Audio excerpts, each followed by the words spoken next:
વિદ્યાર્થી મિત્રો, ઉષ્માગતિશાસ્ત્રનો આખું ચેપ્ટર આપણું પૂરું થઈ ગયું.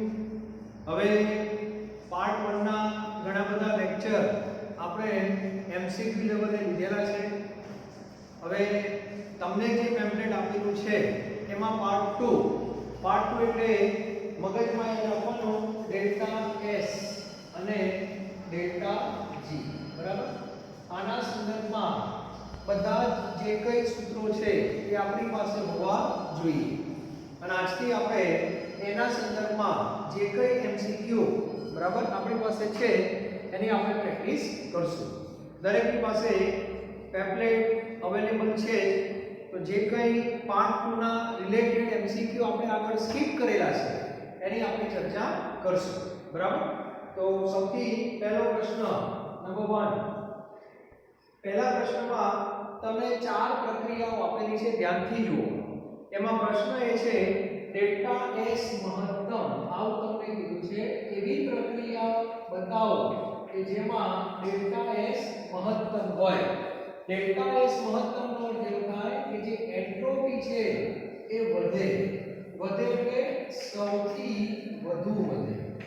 એટલે આપણે જોવાનું કે કઈ પ્રક્રિયામાં એન્ટ્રોપીમાં વધારો થાય છે અને એ પણ સૌથી વધારે, એ આપણે ચેક કરીશું. બરાબર, અને ચારે ચાર પ્રક્રિયાઓ તમને જે આપેલી છે એ રાસાયણિક છે. તો રાસાયણિક પ્રક્રિયામાં કઈ રીતે નક્કી થાય, તો આગળ મેં તમને કહેલું છે કે એમાં મોલ જોવાના, પ્રક્રિયક અને નિપજ, અને એ પણ માત્ર વાયુના મોલ જોવાના. તો 1 by 1 હું તમને કહી દઉં. ઓપ્શન એ, પહેલા ઓપ્શનમાં ધ્યાનથી જુઓ, Mg સોલિડ છે તેના મોલ ધ્યાનમાં લેવાના નથી, અને O2 ગેસ છે એના મોલ છે 0.5.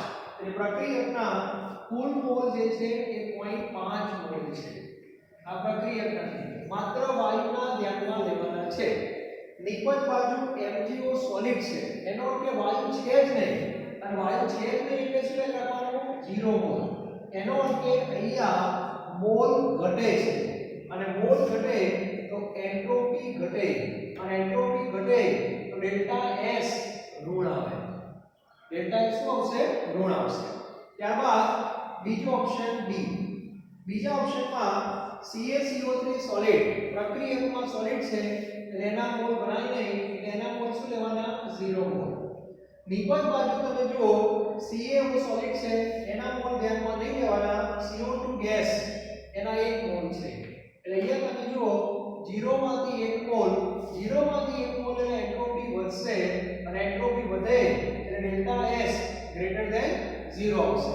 આ એક ઓપ્શન આપણને દેખાઈ રહ્યો છે. બાકીના ઓપ્શન પણ ચેક કરી લઈએ. સી, કાર્બન વત્તા O2 એમાંથી CO2, એમાં પ્રક્રિયક બાજુ તમે જુઓ 1 જ મોલ છે, અને નિપજ બાજુ તમે જુઓ એમાં પણ CO2 ના 1 જ મોલ છે. એટલે આમાં એવું કહી શકીએ આપણે શાબ્દિક ભાષામાં કે મોલ નથી વધતા કે નથી ઘટતા, એટલે એન્ટ્રોપીમાં કોઈ ફેરફાર થશે નહીં. ઓપ્શન ડી, એમાં ત્રણે ત્રણ વાયુ છે, પ્રક્રિયક બાજુ ટોટલ વાયુ 2 મોલ થાય, નિપજ બાજુ પણ 2 મોલ થાય છે. તો આમાં પણ મોલમાં કોઈ પણ પ્રકારનો ફેરફાર નથી, એટલે યોગ્ય જવાબ આપણો જે આવશે ડેલ્ટા એસ ગ્રેટર ધેન 0, એમાં જવાબ આવશે આપણો બી. બરાબર, ત્યાર પછી બીજો પ્રશ્નમાં ભૌતિક પ્રક્રિયા આપેલી છે કે શામાં એન્ટ્રોપી ઘટે. એની અંદર તમારે પ્રણાલીની અવસ્થા જોવાની છે કે ઘનમાંથી પ્રવાહી બને છે, પ્રવાહીમાંથી ઘન બને છે, પ્રવાહીમાંથી વાયુ બને છે, કે વાયુમાંથી પ્રવાહી બને છે. અને વાયુની એન્ટ્રોપી સૌથી વધારે હોય અને ઘન હોય એની એન્ટ્રોપી સૌથી ઓછી હોય.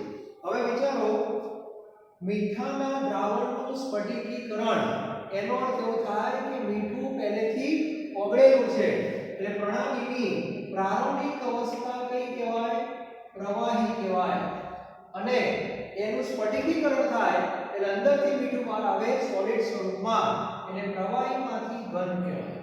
અને પ્રવાહીમાંથી ઘન અવસ્થાનો અર્થ એવો થાય એન્ટ્રોપી ઘટે ડેલ્ટા એસ લેસ ધેન 0. બરાબર, ઓપ્શન બી. ઓપ્શન બી માં પાણીનું બાષ્પમાં રૂપાંતર. પાણીનું બાષ્પમાં રૂપાંતર એનો સીધો અર્થ એવો થાય પ્રવાહીનો વાયુમાં રૂપાંતર.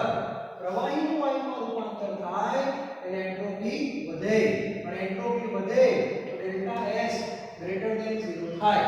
હું બધું જ લખું છું, એન્ટ્રોપી પણ બતાવું છું, એન્ટ્રોપીમાં થતો ફેરફાર પણ બતાવું છું, એટલે તમારો કોન્સેપ્ટ જે છે એકદમ ક્લિયર થાય. બરોબર.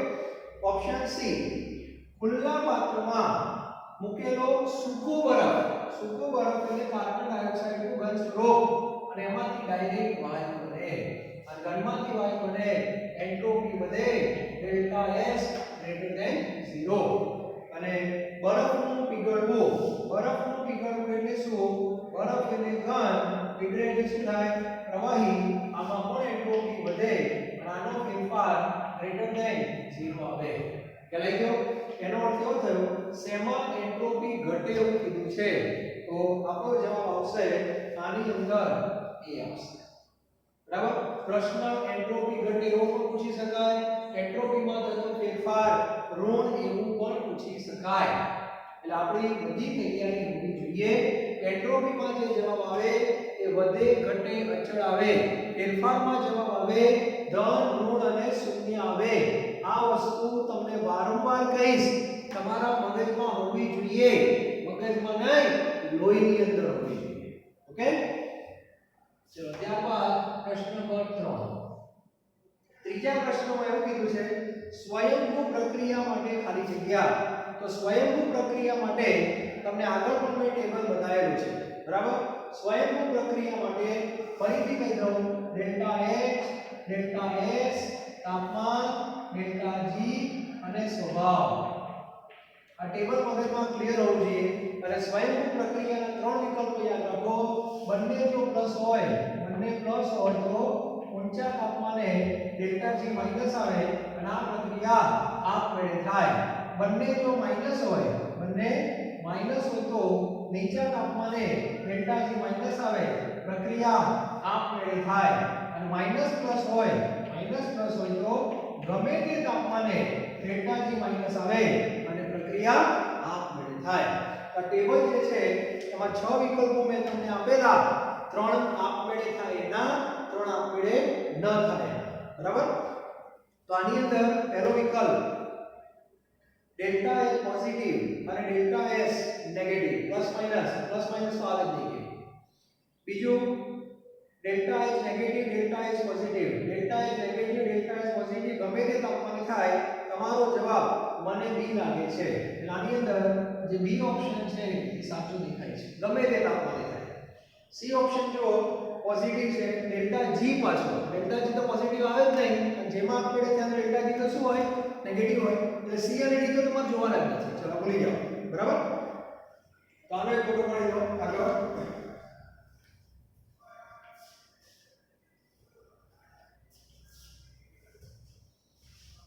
ત્યારબાદ ચોથો જે પ્રશ્ન છે આના સંદર્ભમાં છે, ધ્યાનથી જો.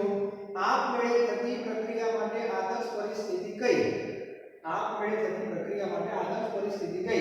તો બધાને ખબર છે કે આપણી પાસે જે સૂત્ર છે એમાં ડેલ્ટા G બરાબર delta H minus T delta S. આ તો છે જ. આપમેળે પ્રક્રિયા તો જ થાય જો ડેલ્ટા G શું હોય? લેસ ધેન 0 નો અર્થ એવો થાય ઋણ. આ નક્કી છે. હવે મને જવાબ આપો, ડેલ્ટા G ઋણ લાવવા માટેની પહેલી શરત કઈ? તો ડેલ્ટા H કરતા T ડેલ્ટા S કેવા હોય? મોટા હોય. એટલે પહેલી શરત આગળ નક્કી, T delta S delta H કરતા મોટા હોવા જોઈએ. આ તો નક્કી જ ને. તો જ આ મોટા હશે, આ નાના હશે, તો જ પરિણામી જવાબ ઋણ આવે. એટલે પહેલી આ શરત તો ફિક્સ થઈ ગઈ. તો 4 ઓપ્શન તમે જુઓ, એમાં શરૂઆતના જે પોઈન્ટ આપેલા છે આના સંદર્ભમાં છે. એટલે ઓપ્શન A અને B તો નીકળી જ ગયા, કારણ કે એમાં તો આપણે વચ્ચે બરાબર આપેલું છે, એ તો સંતુલન થઈ જાય. પછી ઓપ્શન C અને D ગ્રેટર ધેન છે, એટલે તમારે ફોકસ C અને D ઉપર કરવાનું. હવે એક સ્ટેપ આગળ જવાનું. એમાં ડેલ્ટા H અને ડેલ્ટા S ની નિશાની છે, તો આ શરત તો ખરી જ. અને આમાંથી પાછી બીજી શરત કઈ? Minus plus. તો માઈનસ પ્લસ એટલે જવાબ કયો આવશે? તો 3 શરતો છે. માઈનસ પ્લસ વાળો ઓપ્શન છે જ નહીં ના. પછી એક ઓપ્શન છે પ્લસ પ્લસ વાળો. હા, પ્લસ પ્લસ ઊંચા તાપમાને, ઊંચું તાપમાન થઈ ગયું તો જ આ મોટા થયા હોય ને. T ડેલ્ટા S મોટા ક્યારે થયા હોય? તાપમાન ઊંચું હોય તો જ. અને ઊંચા તાપમાને આ બે શું હોય? અસર છે. ક્લિયર? આ વસ્તુ મગજમાં હોવી જોઈએ. તો ઓકે જવાબ આપણો આવશે આની અંદર સી જવાબ આવશે. કોઈ જવાબ આવશે સી જવાબ આવશે. પ્રેક્ટિસ કરશો જેમ જેમ એમ આવડી જશે. ચલો આનો એક સ્ક્રીનશોટ પાડી દેજો. બરાબર? આજે આપણે આના રિલેટેડ જે કંઈ પ્રશ્નો છે એની ચર્ચા કરવાના છીએ. બરાબર? મગજમાં હોવું જોઈએ. ચલો ત્યાર પછી પાંચમો પ્રશ્ન છે. પાંચમા પ્રશ્નમાં એવું કીધું છે ડેલ્ટા જી અને કેબી વચ્ચેનો સંબંધ ગણતરીમાં ક્યાં આવ્યો? તો આ કે એટલે સંતુલન અચળાંક. તો આપણી પાસે એક સૂત્ર છે ખબર હોય તો ડેલ્ટા જી બરાબર -2.303 r t log k. એક સૂત્ર આ છે. બરાબર? અને બીજું સૂત્ર પણ અહીંયા લખો. જો તમારે -2.303 ન લખવા હોય તો -rt ln k લખાય છે. ધ્યાન આપજો. અગત્યનો ટોપિક તમને સમજાવી રહ્યો છું. લોગના બે સ્વરૂપ છે. log લખો એનો આધાર 10 કહેવાય. અહીંયા 10 કહેવાય. જે આપણું લોગ ટેબલ છે એ પ્રમાણે. આનો આ પણ લોગ જ છે પણ આનો આધાર e કહેવાય છે. નેચરલ લોગ કહેવાય છે. બરાબર?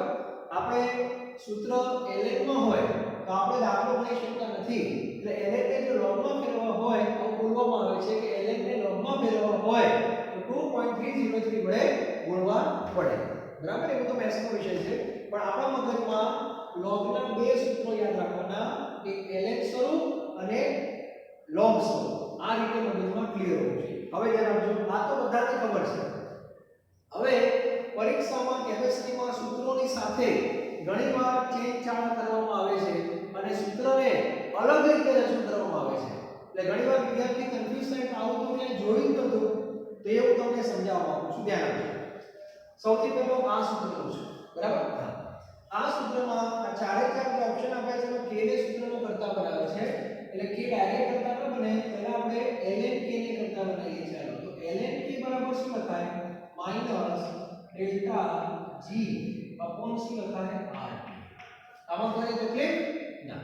હવે એક વસ્તુ યાદ રાખો. એક વસ્તુ અહીંયા લખો. ચાલો અહીંયા log k બરાબર -ડેલ્ટા જી અપોન 2.303 rt આવું લખાય. બરાબર છે? ચાલો હવે અહીંયા મારે કરતા કોને બનાવવાનો? k ને બનાવવાનો. અહીંયા પણ મારે k ને બનાવવાનો. અહીંયા k ને બનાવીશ તો log સામે જાય એટલે એન્ટી log જ કહેવાય. અહીંયા ln સામે જાય એને પણ એન્ટી log કહેવાય. હવે દાખલા જ્યારે આપણે ગણીએ છીએ તો એન્ટી એવું લખીએ છીએ ANTI એવું લખીએ છીએ. હા, પણ એને સાંકેતિક ભાષામાં લખવાની વાત છે. તો આની અંદર ધ્યાન આપજો. એક અંદરની વાત કહું છું. બરાબર? પણ કાયમ અંદર નહીં રાખવાની, જરૂર પડે બહાર કાઢવાની. તો એક વાક્ય મારું મગજમાં ફિટ કરી દો. log એટલે આધાર 10, ln એટલે આધાર e. હવે જે હું વાક્ય બોલો એ ધ્યાનથી સાંભળજો. જ્યારે પણ log સામેની બાજુ જાય ત્યારે સામે રહેલા બધા જ પદો 10 ના માથા ઉપર જાય. 10 ના માથા ઉપર એ 10 ની ઘાત. બરાબર? એટલે k બરાબર આખું પદ જે કરું એ 10 ના માથા ઉપર જતું રહે. એટલે આ રીતે લખાય. અહીંયા લખું છું k બરાબર 10 ની ઘાત. બધું માથા ઉપર જતું રહે. ડેલ્ટા જી પર 2.30 આ કોની રજૂઆત છે. બરાબર? એટલે આ સૂત્રને આ રીતે લખાય પછી આ રીતે લખાય. એ જ વસ્તુ અહીંયા ln જ્યારે સામે જાય ત્યારે જમણી બાજુ જેટલા પણ પદો હોય એ બધા e ના માથા ઉપર જાય. તો આને લખાય e raise to minus delta G upon rt. આ ખબર પડવી જોઈએ. સમજાય છે? એટલે આ પણ સાચું, આ પણ સાચું. આ ડેલ્ટા જી નું સ્વરૂપ છે, આ k નું સ્વરૂપ છે. બરાબર? એટલે બંને સ્વરૂપો આવવા જોઈએ. અને કેમિસ્ટ્રીમાં ઘણીવાર સૂત્રો સાથે ચેંજચાળા થતા હોય છે. બરાબર? તો આપણા ચેંજચાળા થવા ના જોઈએ. પરીક્ષાની અંદર કોન્સેપ્ટ જેવો એકદમ ક્લિયર હોવો જોઈએ. બરાબર? તો આ એક સારો પ્રશ્ન છે, સારી માહિતી છે. ફરી રિપીટ કરું છું, log સામે જાય તો બધું જ 10 ના માથા ઉપર જાય, ln સામે જાય તો બધું એના માથા. એટલા માટે જ્યારે આપણે દાખલા કરતા હોઈએ અને log k બરાબર 5 આવે તો આમાં log ટેબલની કોઈ જરૂર નથી, એક કિલો નહીં જોવાનો, સીધું લખવાનો k બરાબર 10 ની 5. સમજાય છે? કેમ? તો 5 જ છે, ખાલી પૂર્ણાંક સંખ્યા છે એટલે સીધો log સામે જાય. હમણાં મેં શું કીધું, log સામે જાય એટલે બધું કોના માથા પર જતું રહે? 10 ના માથા પર. 10 નું 5 સીધો જ આવી જાય. બરાબર? જેડે બધી રીતમાં આવા પ્રશ્નો પૂછાય. અને ln k બરાબર 5 હોય તો ln k બરાબર 5 આવે તો k બરાબર k/5 થઈ જાય, એની 5 ઘાત. સમજાય છે? તો આ રીતે આપણે માહિતી આપીશું. તો આ મગજમાં રાખજો, દરેકને ખબર હોવી જોઈએ, log સામે જાય બધું 10 ના માથા ઉપર, ln સામે જાય બધું એના માથા ઉપર. ઓકે? ત્યારબાદ છઠ્ઠો એક પ્રશ્ન છે નાનો. છઠ્ઠા પ્રશ્નમાં એવું લખ્યું છે કે મુક્ત તત્વ માટે નિરપેક્ષ એન્ટ્રોપીનું મૂલ્ય કયું હોઈ શકે? બરાબર? તો જ્યારે મેં થિયરી ભણાવી ત્યારે આ વાતની ચર્ચા કરેલી છે કે નિરપેક્ષ એન્ટ્રોપી હંમેશા ધન જ હોય. ટેક્સ્ટબુક ની અંદર આ ટોપિક નીકળી ગયો છે પણ મગજમાં યાદ રાખજો બે વાક્યો. નિરપેક્ષ મૂલ્ય માત્ર કોનું મળે? એન્ટ્રોપીનું મળે. આગળ મેં કહ્યું છે વારંવાર, નિરપેક્ષ મૂલ્ય માત્ર એન્ટ્રોપીનું મળે જ્યારે બાકીના ત્રણ એટલે આંતરિક ઉર્જા, એન્થાલ્પી અને મુક્ત ઉર્જા, આ ત્રણનું નિરપેક્ષ મૂલ્ય ના મળે. આ ત્રણનો માત્ર ફેરફાર મળે. જ્યારે એન્ટ્રોપીમાં ફેરફારની સાથે સાથે નિરપેક્ષ મૂલ્ય એટલે કે S પણ મળે છે. ઉષ્માગતિશાસ્ત્રના ત્રીજા નિયમ પરથી. બરાબર? અને બીજું, આ મૂલ્ય હંમેશા પ્લસ જ, ક્યારે માઈનસ થવા. બરાબર? એનું કારણ બીજું કશું નથી. એ મૂલ્ય જ્યારે શોધવામાં આવે છે ત્યારે મુસાફરી 0 કેલ્વિન થી ચાલુ થાય છે. પ્રણાલીની મુસાફરી 0 કેલ્વિન થી ચાલુ થાય અને 298 કેલ્વિને પૂરી થાય પ્રમાણિત સ્થિતિ.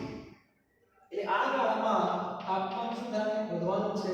તાપમાન વધે એટલે એન્ટ્રોપી વધે જ, અને એન્ટ્રોપી વધે એટલે એનો ફેરફાર ગ્રેટર ધેન 0 જ આવે. અને આ જે ફેરફાર આવે છે તે નિરપેક્ષ મૂલ્ય હોય છે. તો ફેરફાર હંમેશા ધન આવે તો નિરપેક્ષ મૂલ્ય પણ હંમેશા ધન જ આવે. આ મગજમાં ક્લિયર હોવું જોઈએ. બરાબર? તો જવાબ આવશે તમારો બોમ્બે. આ 6 પ્રશ્નો શરૂઆતમાં કહી શકાય. વચ્ચેના જે પ્રશ્નો છે એ આગળ થઈ ગયેલા છે. અત્યારે હું માત્ર જે પ્રશ્નો ડેલ્ટા S અને ડેલ્ટા G ના રિલેટેડ છે હું માત્ર એની જ ચર્ચા કરું છું. બરાબર? ચલો આમાં મોટો પડી લો 6 પ્રશ્નો તમારા થઈ જશે. આજે આપણે 10 પ્રશ્નોની ચર્ચા કરશું. બરાબર? બાકીના પ્રશ્નો આપણે નેક્સ્ટ લેક્ચરમાં. અને MCQ માં તો જેટલી પ્રેક્ટિસ કરો એટલી ઓછી હોય છે. બરાબર? ચલો ત્યારબાદ એક પ્રશ્ન છે 19મો પ્રશ્ન. પેમ્પલેટમાં 19મો, અત્યારે આપણા માટે 7મો પ્રશ્ન. બરાબર? ચલો 19મા પ્રશ્નમાં પણ આ રીતે છે. 4 પ્રક્રિયાઓ આપેલી છે અને પ્રશ્ન છે કે શેમાં એન્ટ્રોપી મહત્તમ હોય? એન્ટ્રોપી મહત્તમ કીધું છે. એન્ટ્રોપી મહત્તમ એટલે એન્ટ્રોપી વધે અને ડેલ્ટા S શું હોય? Greater than 0. એટલે રાસાયણિક પ્રક્રિયામાં ખાલી શું જોવાના? મોલ જોવાના. માત્ર કોના મોલ જોવાના? વાયુના. તો પહેલી પ્રક્રિયામાં જો ડાબી બાજુ એટલે કે પ્રક્રિયક બાજુ વાયુ છે જ નહીં અને વાયુ ન હોય ત્યાં 0. H2O લિક્વિડ છે. અને જમણી બાજુ જો બંને વાયુ છે અને કુલ મોલ થાય છે 1.5. એટલે 0 માંથી 1.5 એટલે મોલ વધે છે અને ત્યાં જે એન્ટ્રોપી વધતી હશે. બાકીના ત્રણેય વિકલ્પો તમે ચેક કરી લો. ત્રણે ત્રણમાં આ જવાબ નથી આવતો. બીજા વિકલ્પમાં 2 માંથી 1 એટલે ઘટે છે. ત્રીજા વિકલ્પમાં 0 માંથી 1. હા, 1 મિનિટ હો, 1 જ મિનિટ. ઓપ્શન એ જરા જુઓ તો ઓપ્શન એ માં આવશે 0 મોલ માંથી 1.5 મોલ છે. ઓપ્શન બી જે છે એ 1 મોલ માંથી 1 મોલ જ છે. વાયુના લખવાના કર્યો. સી ઓપ્શનમાં 0 મોલ માંથી 1 મોલ છે અને ડી ઓપ્શનમાં 4 મોલ માંથી 2 મોલ છે. હવે 0 માંથી 1.5 0 માંથી 1 એટલે એન્ટ્રોપી વધે, 4 માંથી 2 એટલે એન્ટ્રોપી ઘટે. તો તમને મહત્તમ એન્ટ્રોપી કીધું છે તો વધે છે C માં અને A બંનેમાં. પણ આ 0 માંથી 1.5 નો વધારો છે અને 0 માંથી 1 તો વધારે એન્ટ્રોપી ક્યાં વધતી હોય? A માં વધતી. બરાબર? એ રીતનો પ્રશ્ન છે એ મગજમાં ક્લિયર હોવું જોઈએ. બરાબર?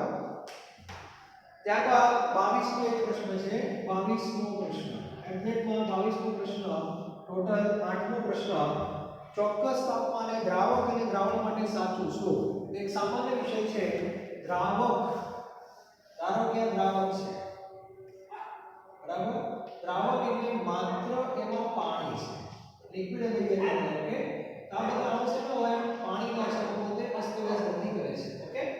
હવે આ જે દ્રાવક છે એની અંદર આપણે મીઠું નાખી દઈએ. મીઠું નાખ્યા પછીની પ્રણાલી કઈ હોય? દ્રાવણ હોય અને પણ લિક્વિડ હોય.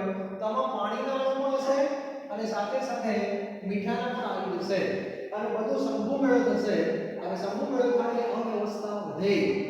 અવ્યવસ્થા વધશે એટલે સ્વાભાવિક છે કે એન્ટ્રોપી વધશે. આના કરતા આની એન્ટ્રોપી કેવી હોય? વધારે હોય. એટલે દ્રાવણની એન્ટ્રોપી દ્રાવક કરતા શું હશે?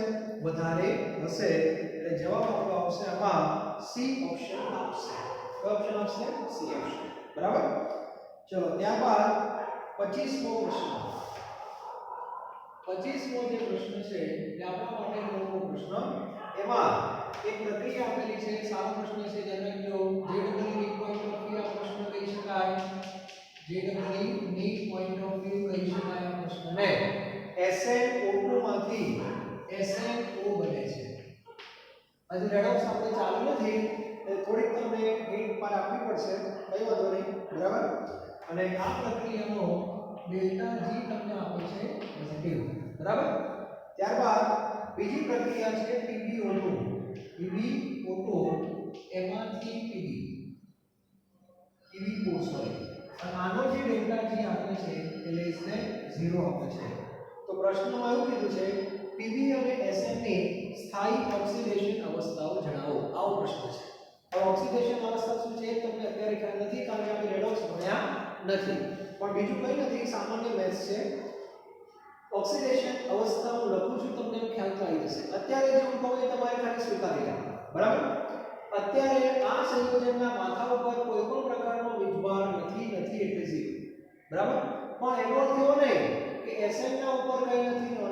Sn ની ઉપર છે પણ પરિણામી વીજભાર 0 કેમ છે? આમાં જેટલો ધન છે એટલો ઋણ છે. એટલા માટે પરિણામી 0 છે. જે રીતે આપણે બોલીએ છીએ પરમાણુ વીજભારની દ્રષ્ટિએ કેવો હોય? તટસ્થ. એનો અર્થ એના ઉપર વીજભાર નથી એ વાત સાચી, પણ એનો અર્થ એવો નહીં કે એમાં વીજભાર જ નથી. વીજભાર કોના કારણે હોય? પ્રોટોન અને ઇલેક્ટ્રોનના કારણે છે. પ્રોટોન પાસે ધન છે, ઇલેક્ટ્રોન પાસે ઋણ છે. એનો અર્થ કે જેટલો ધન છે એટલો ઋણ છે માટે સરવાળો 0 છે. +5 -5 = 0 છે. સમજાય છે? તો આનો પરિણામી વીજભાર 0 છે. એનો અર્થ એવો નહીં કે અંદર વીજભાર જ નથી. અંદર વીજભાર છે પણ જેટલો પ્લસ એટલો માઈનસ. પ્લસ એ ધાતુનો હોય, માઈનસ એ અધાતુનો હોય. તો Sn અને Pb એ ધાતુ છે અને ઓક્સિજન અધાતુ છે. તો આમાં આપણે ધાતુનો વીજભાર શોધવો છે. એના માટે ઓક્સિજનનો વીજભાર આપણને ખબર છે -2. કેટલો? -2. એટલે હજુ મારે તમને ધ્યાન રાખજો રેડોક્સ ભણાવવાનું બાકી છે. છતાં હું તમને અત્યારે શીખવાડી દઉં કારણ કે પ્રશ્ન આવી ગયો છે એટલા માટે. બરાબર? અહીંયા અંડરલાઈન કરું છું. અંડરલાઈન એટલે SN નો વીજભાર મારે શોધવો છે. શોધવો છે એટલે x. બરાબર? ઓક્સિજન પછી પ્લસ. ઓક્સિજન 2 છે. પણ ઓક્સિજનના માથા ઉપર વીજભાર કેટલો હોય છે? -2. કારણ કે -2 કેમ? તો સામાન્ય વિષય છે કે ઓક્સિજનનો પરમાણુ ગાઢ છે. બરાબર? એને નિયમિત થવું હોય તો 2 ઇલેક્ટ્રોનની જરૂર પડે. એટલે ઓક્સિજન કોઈની સાથે પણ જ્યારે ડીલ કરે બંધ બનાવવાની ત્યારે -2 અવસ્થા પ્રાપ્ત કરે છે. એટલે એ રીતે બધા સંયોજનો બનતા હોય છે. ડિટેલમાં આપણે પછી જોઈશું. બરાબર? એટલે આનો કેટલો? x. અહીંયા 2 -2 અને પરિણામી જવાબ કેટલો? 0. તો x - 4 = 0. તો x બરાબર કેટલા આવે? +4. એટલે Sn ના નીચે હું લખીશ +4. બરાબર? જેનો વીજભાર બદલાય એ લખવાનું. પછી SnO2 માંથી જો SnO બને છે તો આમાં SnO કેટલો હશે? ઓક્સિજનનો -2 એક જ ઓક્સિજન છે જુઓ. તો SnO કેટલો હોય? તો પરિણામી 0 થાય +2. એટલે આમાં SnO +2. હવે ખ્યાલ આવી ગયો?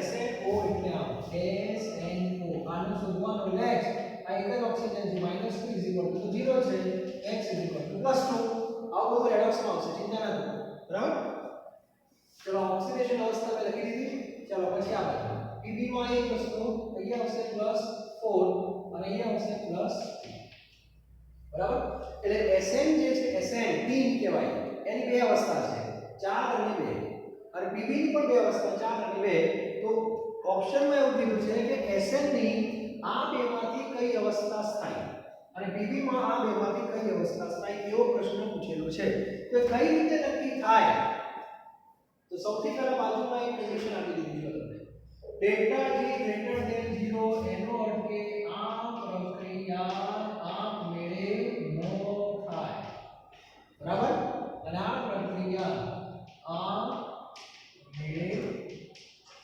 આટલો ફેર પડે કારણ કે આના પર ખબર કેમ પડે બહુ લોજિકલ ક્વેશ્ચન છે બહુ સમજવા જેવી વસ્તુ છે ધ્યાન આપજો એના આની વાત કરું છું આ પ્રક્રિયામાં Pb ને +4 માંથી +2 માં જવાની વાત છે અને એનો સ્વભાવ આપમેળે થાય એનો અર્થ કે પ્રણાલીને એ પ્રક્રિયા ગમે છે કોઈ વિદ્યાર્થી જાતે વાંચતો એનો શું એને વાંચવું ગમે છે તો આ પ્રક્રિયા આપમેળે થાય છે એનો સીધો અર્થ એવો થયો કે પ્રણાલીને 4 માંથી 2 માં જવું ગમે છે એનો અર્થ એવો થાય અને 4 માંથી 2 માં જવું ગમે એનો અર્થ એવો થયો કે એ સ્થાયી થવા જાય છે તેના માટે સ્થાયી આ બેમાં કઈ અવસ્થા સ્થાયી કહેવાય આ જવું ગમે છે ગમે દિશાને આ અવસ્થા એને સ્થાયી અવસ્થા એ અવસ્થા કહેવાય સ્થાયી જે દિશામાં એને જવું ગમે એટલે સ્થાયી આમાં જો આ પ્રક્રિયા આપમેળે થતી નથી એનો અર્થ કે Sn ને 4 માંથી 2 માં જવું નથી કેમ જવું નથી તો એને 4 માં રહેવું છે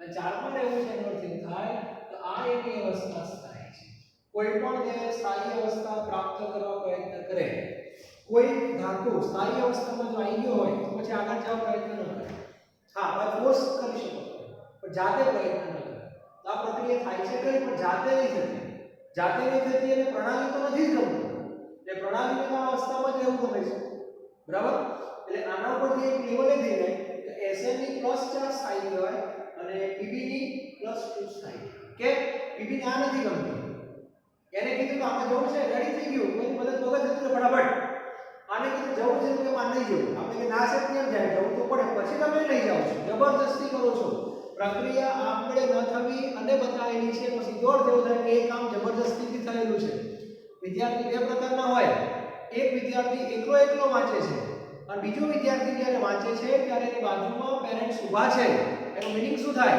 કે વિદ્યાર્થી જાતે નથી વાંચતો એને વાંચવું ગમતું જ નથી એનો સીધો અર્થ એવો થાય અને જે વિદ્યાર્થી એકલો વાંચે છે એનો અર્થ કે વાંચવું ગમે છે એ પ્રક્રિયા આપમેળે થાય છે એટલે આપણે સાયન્સના વિદ્યાર્થી તરીકે કઈ કેટેગરીમાં રહેવું એ જાતે નક્કી કરી લેજો 11મા સાયન્સ જો બાય ફોર્સ ન લીધું હોય તો હંમેશા જાતે વાંચવા પ્રયત્ન કરો એ વિદ્યાર્થીનું જ રિઝલ્ટ સારું આવવાનું છે આવું તમને લખીને આપી દઉં જબરદસ્તી થયેલું કામ એ કામ જ છે એ રિઝલ્ટમાં પરિવર્તિત ક્યારેય પણ થતું નથી કારણ કે મનથી થયેલું કામ છે જ નહીં અને જે કામ મનથી થાય એમાં તકલીફ પડે ન સમજાય શિક્ષકોનો સંપર્ક કરો પણ એ રિઝલ્ટમાં પરિવર્તિત થાય જ એટલે જે વાંચો 2 કલાક વાંચો 4 કલાક વાંચો 5 કલાક વાંચો પણ દિલથી અને મનથી વાંચો વાંચવા ખાતર ન વાંચો બીજાને બતાવવા માટે વાંચવાની કોઈ જરૂર નથી ચલાઈ ગયો અને એ જ વિદ્યાર્થીનું રિઝલ્ટ સારામાં સારું આવે છે 2 વર્ષ પછી બરાબર તો અત્યારથી આપણે વિષયમાં આગળ વધો અને કેમિસ્ટ્રી એમાં તમને ઘણું બધું કહી જાય છે ઘણું બધું કહેવા માંગે છે બરાબર છે લાઈક વસ્તુ યાદ રાખજો આ પ્રશ્ન બહુ સારો છે થોડો તમને ખ્યાલ આવશે તો ન પણ આવે કારણ કે આ ઓક્સિડેશન અવસ્થાને રેડોક્સ અંદર આવશે તમારે છતાં મેં તમને થોડો આઈડિયા આપી દીધો એટલે હવે તમારા મગજમાં એટલી વસ્તુ ક્લિયર હોવી જોઈએ કે જે પ્રક્રિયા આપમેળે થાય આને શું કહેવાય નિપજ આને કહેવાય પ્રક્રિયા તો આપમેળે થતી પ્રક્રિયામાં નિપજ એ સ્થાયી હોય અને જે પ્રક્રિયા આપમેળે ન થાય એમાં પ્રક્રિયક દોષ થાય ખ્યાલ આવી ગયો આ કોન્સેપ્ટ છે તો આપણે સરસ મજાનો ફોટો પાડી દો ચાલો બરાબર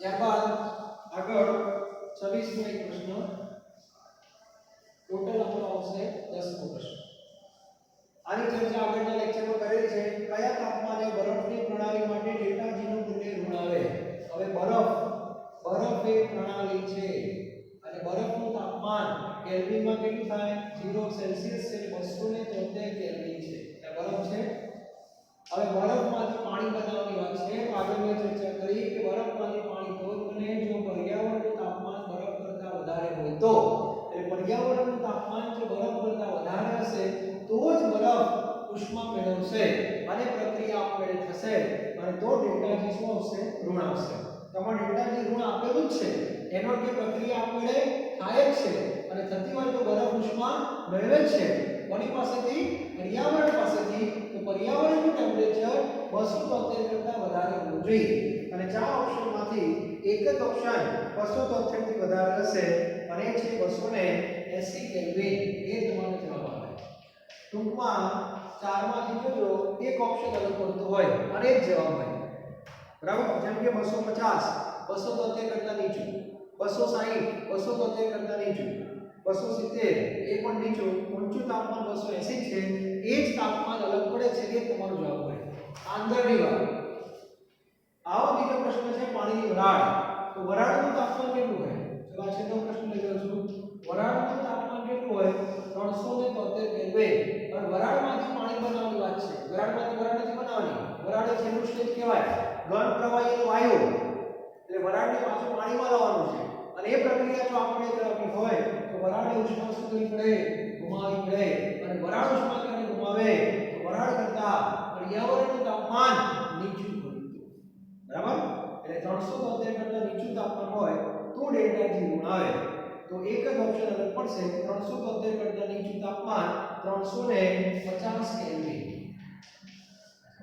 બરાબર તો આજે હું આટલા પ્રશ્નો રાખું છું હા એક લઈ લઈએ છે 11મો પ્રશ્ન એટલે આની અંદર આવશે 28 બરાબર એની અંદર આ પ્રશ્ન બધાને આપવા જોઈએ આગળના લેક્ચરમાં ચર્ચા કરેલી છે પ્રક્રિયા તમને આપેલી છે a 2b એમાંથી c બને છે અને k ની કિંમત આપી છે 4.8 10 ની -4 પ્રશ્ન છે ડેલ્ટા જી ધન છે ઋણ છે કે સુધી ગણતરી આવી કેમ કરો કે ડેલ્ટા જી અને k વચ્ચેનો સંબંધ લખાયેલો છે બરાબર k જો ગ્રેટર ધેન 1 હોય તો ડેલ્ટા જી લેસ ધેન 0 હોય k લેસ ધેન 1 હોય ડેલ્ટા જી ગ્રેટર ધેન 0 હોય k ઇઝ ઇક્વલ ટુ 1 હોય ડેલ્ટા જી 0 હોય આ કિંમત ઉપરથી ખબર પડી જાય આ કિંમત 1 કરતા મોટી છે કે 1 કરતા નાની છે 10 - 4 છે ઘણા ખાલી આટલું જ જોવે એક આંકથી 4.8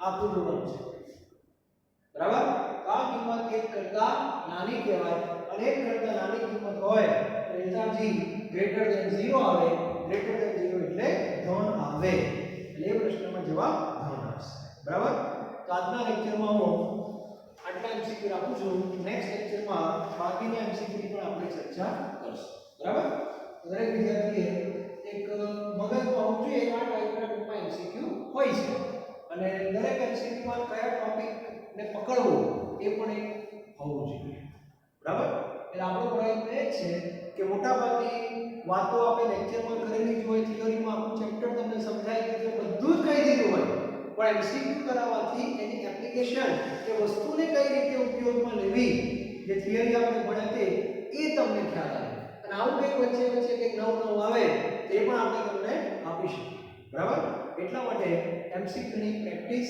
કરાવવી જરૂરી છે અને એટલા માટે આપણે શનિ રવિમાં કામ કરીએ છીએ એટલે તમારું માઇન્ડ પણ એકદમ સેટ રહે તો સૌથી સૂત્ર આપણે થિયરી ભણવાની શનિ રવિ આપણે શીખ્યો અને આ પેટર્ન 2 વર્ષ સુધી તમે જો મગજની અંદર ફિક્સ રાખજો અમે પણ રાખશું તમે પણ રાખો 100% જીનીટમાં પણ બેસ્ટ રિઝલ્ટ આવશે પણ એ પ્લાનિંગ સાથેનું વર્ક હોવું જોઈએ બરાબર અને જ્યારે સમય મળે રજા આવે લેક્ચર ઓછા હોય ત્યારે આપણું જે કંઈ પેન્ડિંગ વર્ક છે એ પૂરું કરવા પ્રયત્ન કરવો જોઈએ આ એક વસ્તુ દરેકને ક્લિયર હોવી જોઈએ okay thank you very much